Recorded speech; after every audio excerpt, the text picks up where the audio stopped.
Okay. Hello, Sarina. Hello, Harvey. Hey, Tiffany. Hiya. Thank you so much for agreeing to do this interview for my little series that I'm doing on isolation to intimacy. So, guys, people out there who are watching, I worked with Sarina for a little bit, quite intensely, and she has a bit of a magical story about what happened, really. So I think what I'll do is I'll just hand over to Sarina and to Harvey, and they can tell you a little bit of like where they came from, what the story is, and how they actually ended up together, and the secrets of going from isolation to intimacy. Because Sarina, when you and I started working together, Yeah. What would you say around your, on a scale of 1 to 10, for instance, how high would you say you were on the levels of isolation being a 10? I was very isolated. Mm. Not so much in my work life, Right. social life, but definitely within me. I've always had like a good set of friends, but I didn't want to socialize with people I didn't know. I didn't want to let people know who I was. I wouldn't get close to people. Men. I would not get close to men. I had a lot of fear there with men. Fear that I had, previously made the wrong choices. So there was a case of I didn't trust myself with men because I didn't know who I was or what I really wanted in a lot of respects. I knew I was alone. I was lonely, but I was lonely because I built my own walls. I kept myself in a place where I couldn't be hurt anymore, coming from an abusive relationship and then learning to trust other men wasn't really the issue. I think the true issue was I didn't trust me and I didn't trust the choices I'd made previously. So I wasn't confident in the choices I would make in the future. So, yeah, I think but also I was too vulnerable, too scared of telling people that I was vulnerable and allowing myself to be open with people. And so the isolation I had was completely done by myself. Yeah. Yeah. I think it's very similar with me as well. I'd been in a relationship. I'd been married for about 7 years, and it was very a very negative, bad situation for me. My ex-wife had a lot of problems, which I won't go into specifics because it's not really fair. But it was a very abusive relationship from my perspective, and so I became very isolated within the relationship, and myself and my personality and who I was really had been eroded to the point where I was just kind of going through the motions of living and trying just to escape from that reality in any way I could. So I would, I have an interest in astral projection and out-of-body experiences, and I would spend loads of time just trying to escape to find another world, somewhere I could be happy and away from this situation, which was so controlling and so much like just felt like a big straitjacket around me that I couldn't move. And I did have some therapy and counselling for many years, and eventually, and it did take a long time, I got myself to a position where I could get out of that relationship and separated, moved out, found a place on my own and got divorced. And it was still very isolated because I work a lot, long hours. So I wasn't socializing very much at all. So yeah, I'd really quite isolated myself quite a lot. And I spent that kind of time rebuilding myself, really, when I was on my own for a couple of years. And I got to a point eventually where I was back to my old self, and feeling like, okay, universe, let's see what happens next, Yeah. So both you and Sarina came from abusive relationships where your confidence in yourself and your self-belief and your Mm. identity and who you were and everything along those lines had kind of been eroded and shut down. So that isolation was within as well as Very much. external. There was, I have to say, there was always a little part of me that believed that I would meet you, that there was this one soul out there that was perfect. I'd always believe that, even when I was married to John. I think that's where it started, where you could go out of your body. I used to just go into my head and live in a dream world within my head. That was mine. Yeah. Basically, my escape. And when we were doing the Manifest a Miracle course, that was actually becoming stronger and stronger. And I actually got to a point towards the end of the course where I made a decision to actually believe that you were real, that you did exist in this world. Yeah. I mean, I've always had the thing where I wanted to move to the coast. I always believed there was this artistic person on the coast with long brown hair, with green eyes, you know, pretty much like you, there waiting for me. And then when we were doing the course, I did the drawings, did meditations, and had these visions, and got the drawings that I did, Yes. which are very similar to how you look. Yeah. Well, I think we'll just go into that a little bit, and for the sake of the viewers. So basically, when me and Sarina started working together, it was on a course called Manifest a Miracle a Month, and we worked together quite intensely, and there was a lot, wasn't there, about getting out there into the world. And I remember the resistance that was going on with joining eHarmony, for instance, and it had taken months, I think the profile had been up there. We got the profile up there finally, but then it was just not really being you. Yeah. I remember. It was a very guarded profile, actually. Yeah. Okay. This tells me nothing. The pictures were very fake as well. The pictures were like very forced. Yeah. Okay. Yeah. That's fascinating. And it's really fascinating hearing you saying about, your belief and how you're, at the beginning, your belief was like, you had that belief somewhere that there was one, but everything else around it was like eroded, shall we say. Yeah. And then, you got to the place by the end of the course where you were like, no, I'm aligning with this belief. And it was quite amazing what happened, because I remember at the end of the course thinking, I think Sarina's still got some work to do. Yeah, I agree. I remember saying to you, Sarina, like, how about we draw this, because I know that you wanted to live by the coast, and so I said, let's just draw what your ideal life is like. Yeah. And so you drew this picture, the one you have got there. I drew 3 in total. There's this one, which was what I wanted from, I don't know if you guys can see that. Yes, we can. Basically, yeah. Great. The perfect family that I wanted. Beautiful. And what I envisioned you to look like. And, it's very close, isn't it? We were just looking at it this morning because I hadn't seen this before, and a lot of the details are just, exactly.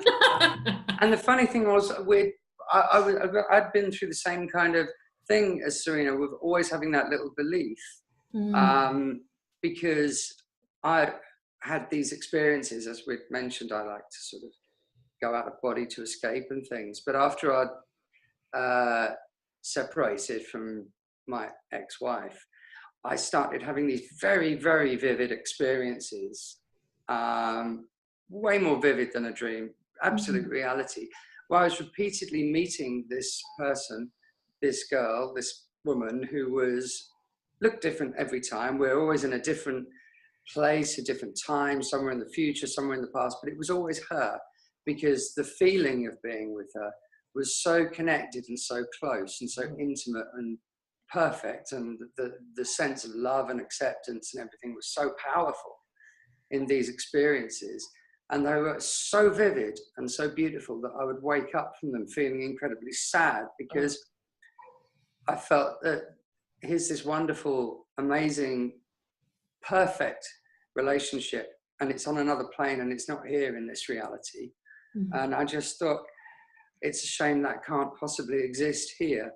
And then when we did eventually finally meet, I suddenly recognized Sarina, because the feeling and the energy of that soul was exactly the person that I'd been meeting in these experiences. Exactly.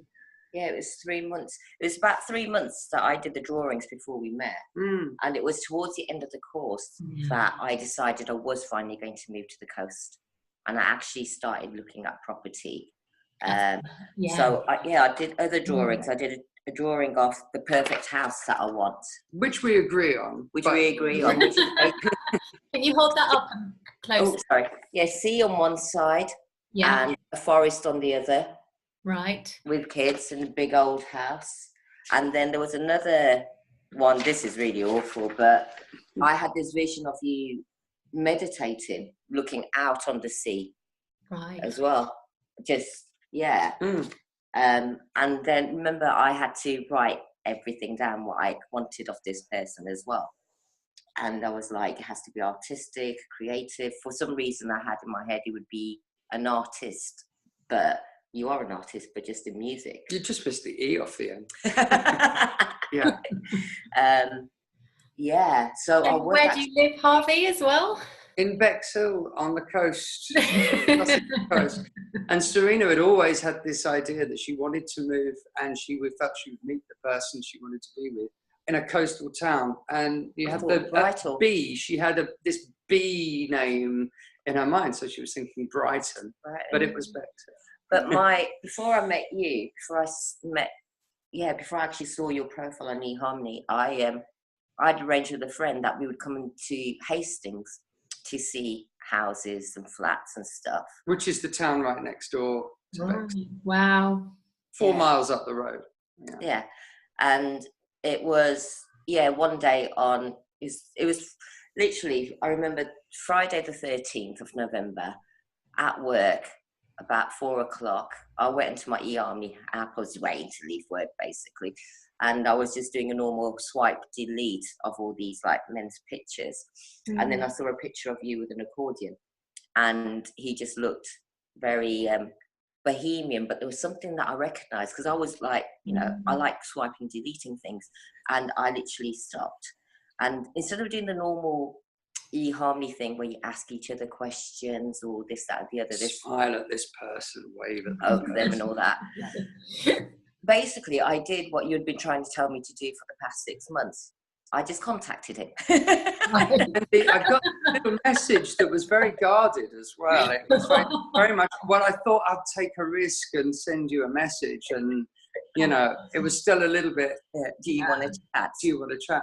I loved that she just cut through all of the kind of the tedious like crap of the, not to put eHarmony down, because they did us a great service, but just cut through all of that and went straight to it and sent me a message. And that really appealed to me. I liked that. That Friday afternoon at work, I remember showing the girls at work his pictures on eHarmony and saying, this is the man I'm going to marry. This is the one. I know it. And then we met 2 weeks later, where Holly and I had already decided we were coming to Hastings and looking at flats and stuff. So I arranged to meet you in the most awful pub. And that was it. Which was great, actually, because it did us a great favour. Because after being in this awful, horrible place full of the most bizarre, strange people, Sarina's friend eventually said, take her somewhere nice, take her away from here. So we started walking away and just decided to come home, go back to my flat. And that was literally it. We spent the entire weekend. Sarina skived off work on the Monday. And it was like we stayed up all night talking, and it just felt so comfortable and so right and natural. And we decided that night that we were going to be in a relationship. Yeah. So it went from completely kind of isolated, and it was quite quick for you as well, Harvey, on that last bit, wasn't it? Because you were only on eHarmony for what, 4 days? Yeah, I joined on the Sunday afternoon, just kind of on a whim. As I said, I felt that I got to a point where I was prepared to open myself up to the possibilities of what the universe might send, after deciding that the relationship thing obviously wasn't working for me, because I kept attracting the wrong sort of person, and I'd actually had 2 very abusive relationships, one after the other. And so I'd closed the book on that. But then, I just thought, no, I'll open it up. I don't get out much. I was working a lot. So I thought, I'll join one of these things. First one that came to mind, the first thing I thought of was eHarmony. I just, that's vaguely scientific. That appeals to my analytic brain. That's the way they advertise themselves. And so I joined up, put a profile up. I just wrote a little sort of thing. And I was just very open. I thought, I'm just going to be absolutely myself on this, because I want to find somebody who wants me exactly as I am, not there what I've had so strongly before. So the difference, I think, was my profile was actually quite honest and open, because I thought, well, then at least I'm not going to attract people who are attracted to something that isn't an accurate representation. Yeah. And I mean, I was on there for about 4 days, and I got sent a few matches that were just like way off the mark kind of thing, until eventually, just 4 days in, I got the message from Sarina, which is interesting because you had written a date. I'd written a date. I did a reading, I remember this, on the 29th of August 2015. I did a reading for myself, and in the reading it said that by the 9th or 11th of November I would actually be in a relationship. Yeah. Wow. And now I think it was meant to be week commencing the 9th of November, because I meant it was Friday. Yeah. Well, it wasn't until the Friday that you actually looked at eHarmony. Yeah. And my profile had literally gone up the day before your date. Incredible. Yeah. Wow. Yeah. Amazing. And, I really resonate with what you were saying about the energetics that are around before you kind of get into the actual relationship. Very similar kind of story with my husband, who I actually met 3 years beforehand, and then didn't see him again. It was weird. That's going to be another story. I'm not going to kind of go into that here in your time, but he will be doing an interview. We will be sharing that. And, for you to compare the energetics. I think interesting. It is like the relationship is happening before we know that it is happening, in a way. And then the physical catches up, doesn't it? And then like you just said, you felt like you were remembering Sarina when you met her, not like getting to know. Exactly that. Yeah. Yeah, exactly. It was instant, and the connectedness and wonder and magic of that very first meeting has just stayed. We've been together for over 2 years, and we haven't had an argument in all that time. And it still feels magical now. Yes, it does. But I remember for the first 3 weeks, my brain was catching up with what my heart and my mind and my body already knew. It's just like every part of me knew you already, but my brain was like, catching up a little bit. But it caught up pretty quick. And we both had that to a degree, because I just kept telling myself, I kept getting that little nagging thought that this is too good to be true. It's going to go wrong at some point. I don't just accept, just live each day for each day and just allow it to be. And I had to sort of consciously tell myself that for a while, because I struggled to believe that something this good and this perfect could happen to me because of my past experience being the polar opposite. I still look at you and think, wow. Yeah, me too. Oh, good. I know we do. We do. It's so I do have to say, though, if it hadn't been for my previous relationships, and what I went through, and I think it's the same with you, I wouldn't appreciate who you are now. To the same degree. I needed that. I look back now on my past and I think I needed that. I really needed all those experiences to grow. There's no bitterness, there's no nothing. There's just this, I needed the stuff that I went through with John and the stuff that I went through with other relationships. I needed all that it's like we met at the right time. And the similarity of our past experiences has given us something else to connect over. We empathize with each other because we both went through very similar, difficult times. So yeah, we really appreciate each other all the more. Very accepting of each other. Yeah. That's the thing, we don't expect each other to change. Yeah. That's great. Okay, so there's a key from isolation to intimacy there, because I'm just hearing and thinking, what were the keys to go from isolation to intimacy? One of them, the word has been said so much here, is belief. Yeah. Mm-hmm. Another one is opening up, isn't it? The ability to open up. And the other one that you've just said is about acceptance. Yeah. So there's three keys there. And it can feel like, oh well, that's quite simple, that's quite easy, then I'll just raise my belief, I'll just unlock the doors to my heart, and I will just accept people the way they are.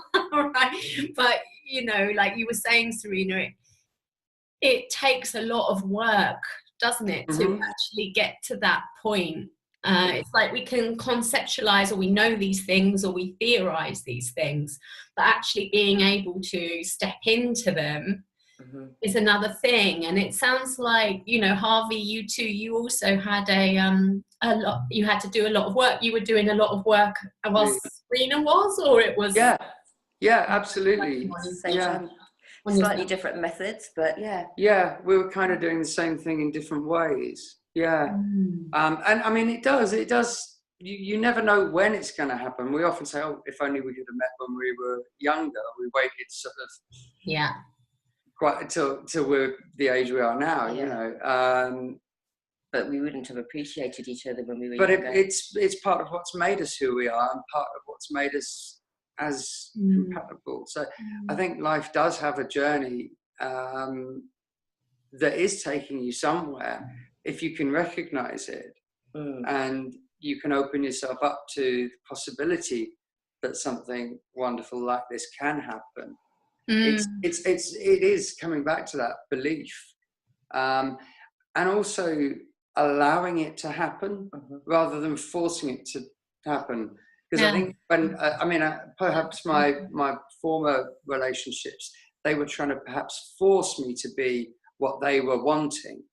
And projecting a lot, and it's kind of, for it to work, it's the opposite of that. It's being able to be open and be yourself and accept yourself as much as the person that you eventually meet. Wow, that's a really insightful piece as well. Because when you have two people that have gone through, such abusive pasts, it does actually take a heck of a lot of work to kind of get to where you guys are. And there's this magical element to it as well, of course, Absolutely. Like you've got the universal energy, of bringing you together, but the universe helps those that helps themselves, right? And you were both kind of helping yourself. So you were in Jungian therapy, weren't you? That's right.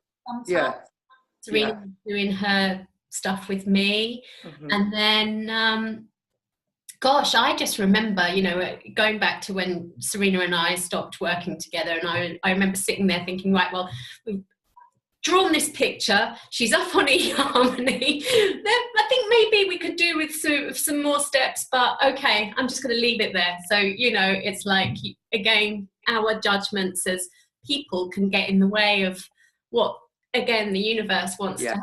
But I remember Sarina contacting me about 3 months. Was it 3 months later, or was it a couple of months? Yeah, and I remember you contacting me and saying, that I've met that guy I drew. He lives in the coastal town I want. He's really thin, like the paper I drew it on.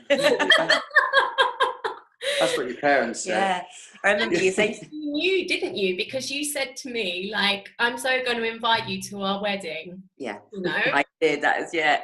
And we are engaged. We got engaged very quickly. Yeah. Not that you're wearing your ring. But we've decided to get married in Alaska. Wow. No. Okay. Amazing. Why Alaska? Long story.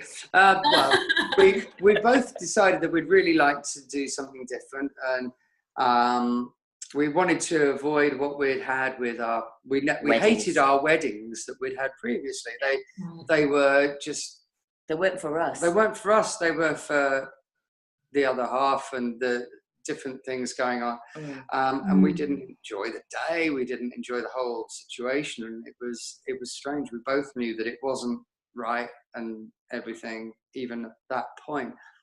But we decided we'd like to just go somewhere that we can just be ourselves and just do our thing and get married and have a sort of holiday at the same time.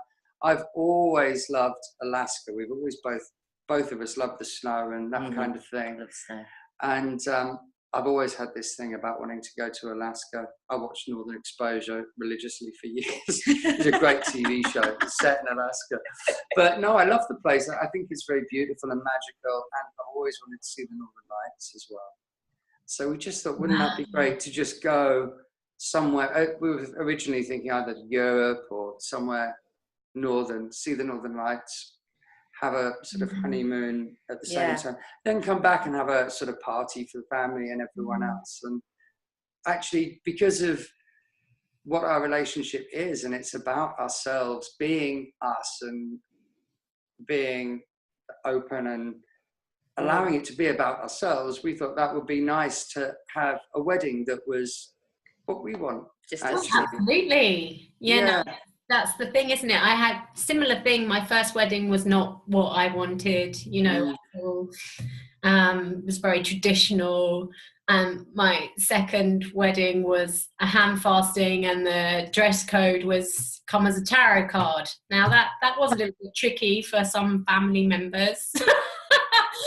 There was a few things like, isn't that devil worship, and like tarot card, and I'm like, well, no, you can just wear a label if you don't want to, because it's about the intention. But obviously it was still kind of like, no, I'm a Catholic.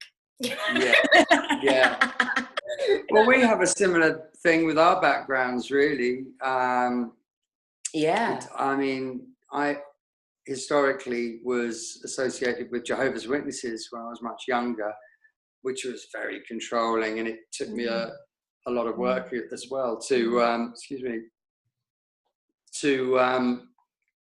come to the conclusion that wasn't for me. It just didn't suit my sense of spirituality. I always felt very spiritual and believed in the other, but it came through my family and kind of got sucked into it, and I had to sort of surgically extract myself from that background, which was very controlling and didn't suit me, in order to... Because there's a lot here about controlling backgrounds, exactly. Religion or in a relationship, it's like, and then getting into that place of acceptance, feels like a key here. It is. Well.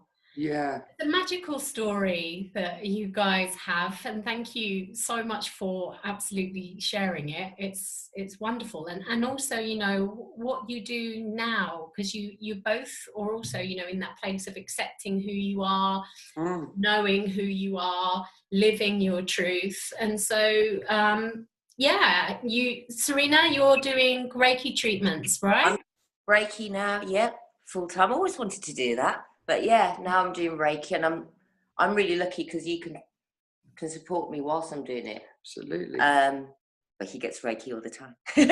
Which is great. It's another bonus, for sure. Yeah. And so if people want to know more about what you do, where do they go, Sarina? The website is thereikistudio.co.uk. Wonderful. And there's a Facebook page of the Reiki Studios. Yeah. Right. Yeah. So you're living your dream from coming out of London and a corporate world and moving to the coast, and you know what? I never realised how toxic my life was. Yeah. I realised that since I moved here, I haven't had any tantrums. I don't get stressed like I used to. My life is so much easier. So, and we don't have any drama. No, there's no drama. Don't do drama. No drama. Don't do drama. Yeah, that's a very key thing as well. Yeah. Everything's easy. Absolutely. Yeah.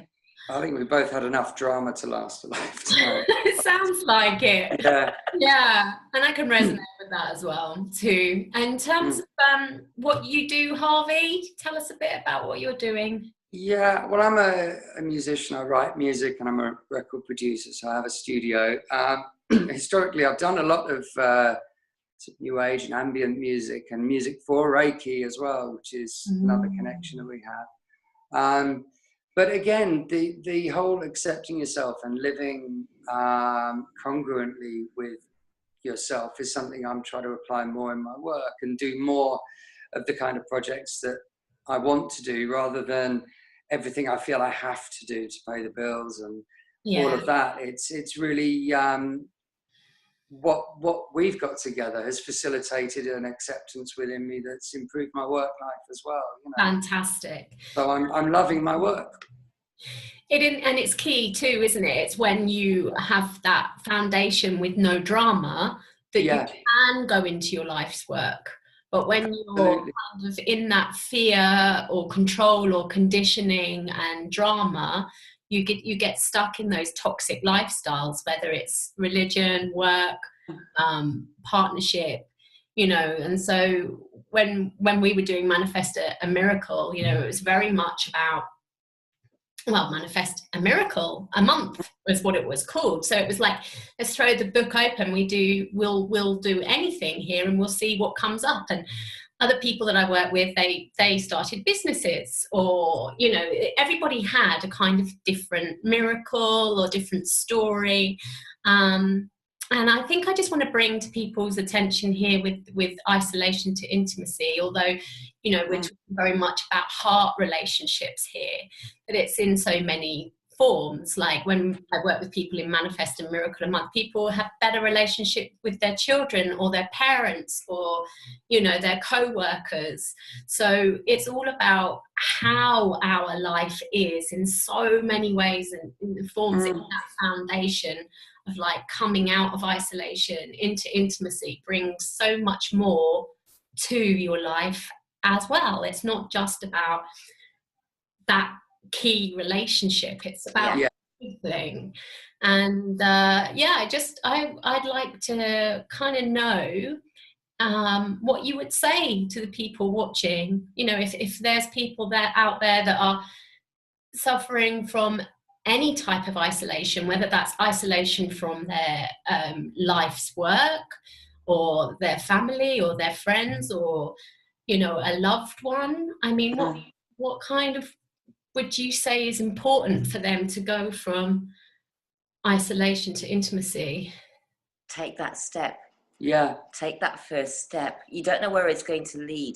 And regardless of how scary it is, just take that step. Yeah. Because I built so many walls around me, I wasn't able to move. Same. And it was through the work that we did together that I was able to, regardless of how scared I was, and I was scared, I took that step. I broke one boundary, and that allowed for all the other boundaries to break down. And it allowed me to build new foundations on who I really am, not the foundations that weren't real. Yeah. And trust what you want. You know, identify it and believe in it and allow it to come to you. I mean, I was just going to add that it's influenced my music as well. The sort of music that I write has changed because of the experience we've had. I made a happy record for a change. By the way, I'm on Facebook too, and I've got a website at harveysummers.com. If anybody wants to ask me anything about any of this, I'm more than happy for people to drop me a line or whatever, because it really is powerful. And I owe you a debt of thanks as well, Tim. Well, Without your Manifest a Miracle, I don't know whether we'd have found each other so soon. There is. I think we would eventually. Maybe. And I'm sure there would have been something else that came along. That kind of got you to that place at that time, because it's divine timing. But it just happened to me. Yeah. That was catalyst and appeared for that to happen. Sorry, there's one more thing as well, was not expecting everything to happen tomorrow. Yeah. That's the thing. A lot of people want something and they want it tomorrow. Take the time. And enjoy that journey, because every step is important. Every step is important, and just to love every step of that journey. Beautiful. Because one day when you get where you want to go, you look back and it all makes sense, and you understand why you went through all of that. Because you can see how every little moment that you wondered why life was like that at the time and why you're having to go through it, suddenly it all kind of slots into place. You go, because it was leading me here, and I wouldn't change a moment of it. Yes. Even the bad stuff. I wouldn't change a moment of the bad stuff now. It's brought us to where we are, and that's something I wouldn't want to change.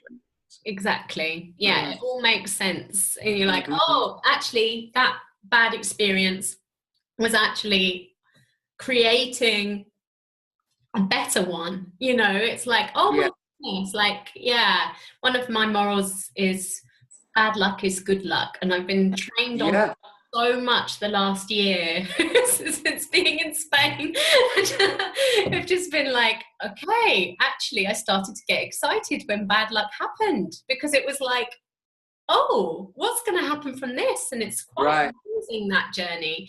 But coming back to yours, so Harvey, yours is harveysummers.com. Yeah.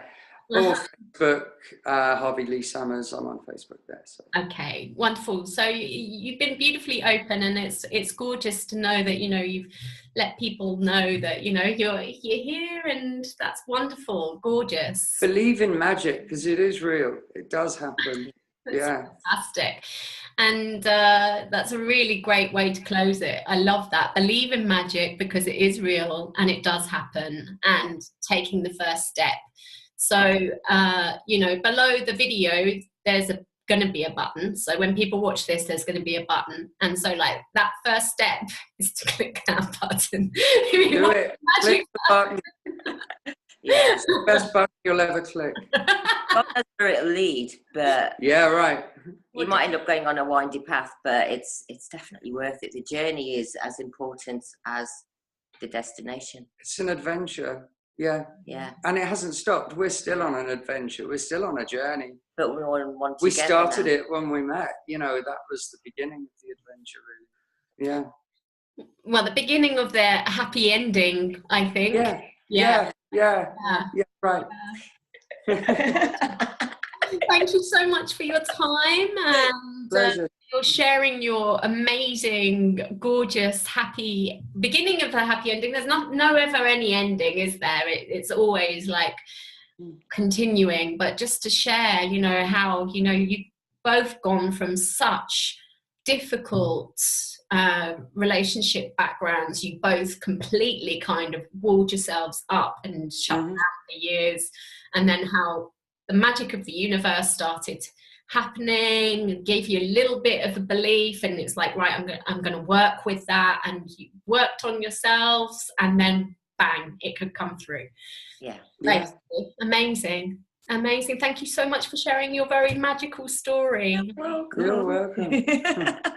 Thank you, Tim. Thank you.